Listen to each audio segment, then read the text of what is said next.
El Evangelio de este domingo nos habla de un tema apasionante: el amor a Dios y el amor al prójimo. Este es un tema que teóricamente la teoría la sabemos perfectamente. Ahora, la práctica es otra cosa. ¿Lo practicamos perfectamente? Pues vamos a ver 4 ideas que nos puedan ayudar un poquito a vivir este hermoso mandato del Señor. Primera idea: tendemos a amar a los nuestros, a la familia, a los amigos, a los que nos caen bien, a los que nos ayudan, a los que nos hacen favores, a los que no nos llevan la contraria. A todos esos los amamos sin problema. Pero otra cosa distinta ya es amar al que no te cae bien, al que te critica, al que te lleva la contraria, al que es distinto en nuestra manera de pensar a nosotros. Eso ya es otra cosa muy distinta. Amar a esas personas ya no es tan fácil. Por eso San Lucas, en el capítulo 6 de su Evangelio, nos dice algo muy importante, que a veces esto nos pasa desapercibido y lo tenemos que tener muy en cuenta. Dice el evangelista: si amáis a los que os aman, ¿qué mérito tenéis? Eso también lo hacen los paganos. Si nosotros amamos a aquellas personas que nos quieren, que se comportan bien con nosotros, ¿qué estamos haciendo de extraordinario? Si nosotros vamos a hacer lo mismo que pudiera hacer un ateo, ¿qué mérito tiene eso? ¿Qué estamos haciendo de extraordinario? Nada. Ser cristiano se tiene que notar en algo. El hecho de ser cristiano nos tiene que aportar algo. Si no, ¿qué sentido tiene ser cristiano? Y Jesús, como no podía ser de otra manera, levanta el listón y nos dice lo siguiente: amad a los que os odian, rezad por los que os persiguen.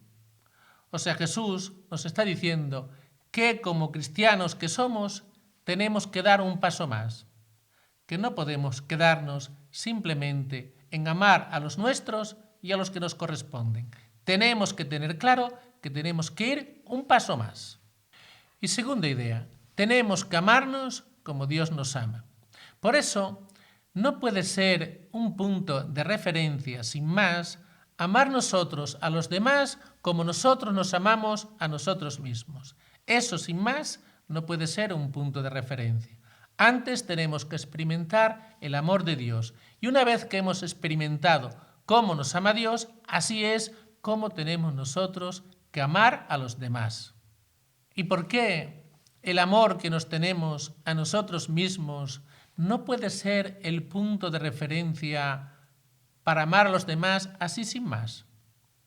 Muy sencillo. Si yo no estoy bien, si me siento mal conmigo mismo, si tengo en mi vida heridas que aún están por sanar, yo no me amaré bien a mí mismo. Y si no me amo bien a mí mismo, ¿cómo voy a amar a los demás? Los demás sufrirán el mal estado de ánimo que yo tenga. Tenemos que aprender a aceptarnos tal y como somos, con nuestros defectos y con nuestras imperfecciones. Pero no tenemos que quedarnos solamente ahí, en aceptarnos como somos, con nuestros defectos, sino que también tenemos que aceptar la misericordia de Dios. Porque cuando descubrimos que Dios me ama tal y como soy, con mis defectos y con mis imperfecciones, eso me capacita y mucho, muchísimo, para amar a los demás también con sus defectos y sus imperfecciones, que suele ser lo que no sabemos aceptar en los demás. Jesús, en su único y nuevo mandamiento, curiosamente, lo perfeccionó o lo reformuló, como queramos decirlo. Él pasa de decir que teníamos que amar a los demás como a nosotros mismos, él pasa a decir que tenemos que amar a los demás como Él nos ha amado, que es distinto. ¿Y cómo nos ha amado Él?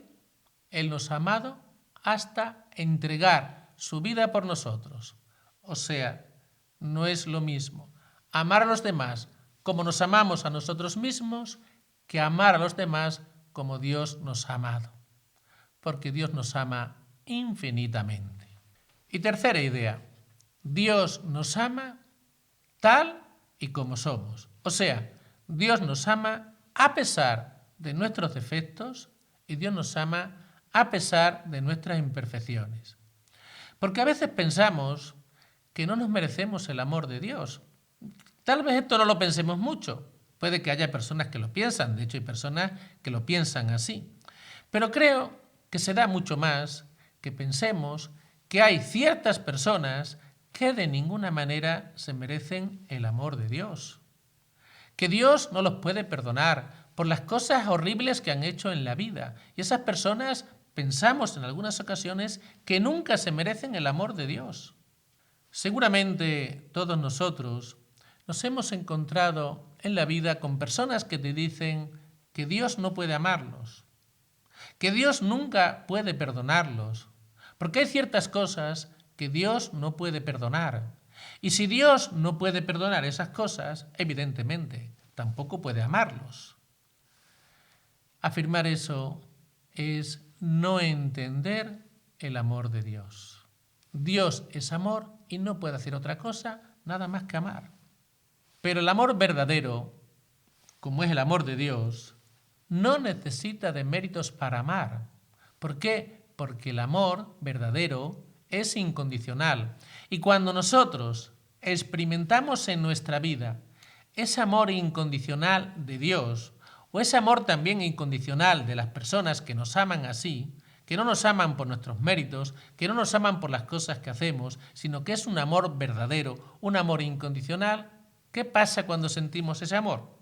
Pues lo que pasa es algo muy sencillo. Lo normal es que nosotros también correspondamos a ese amor.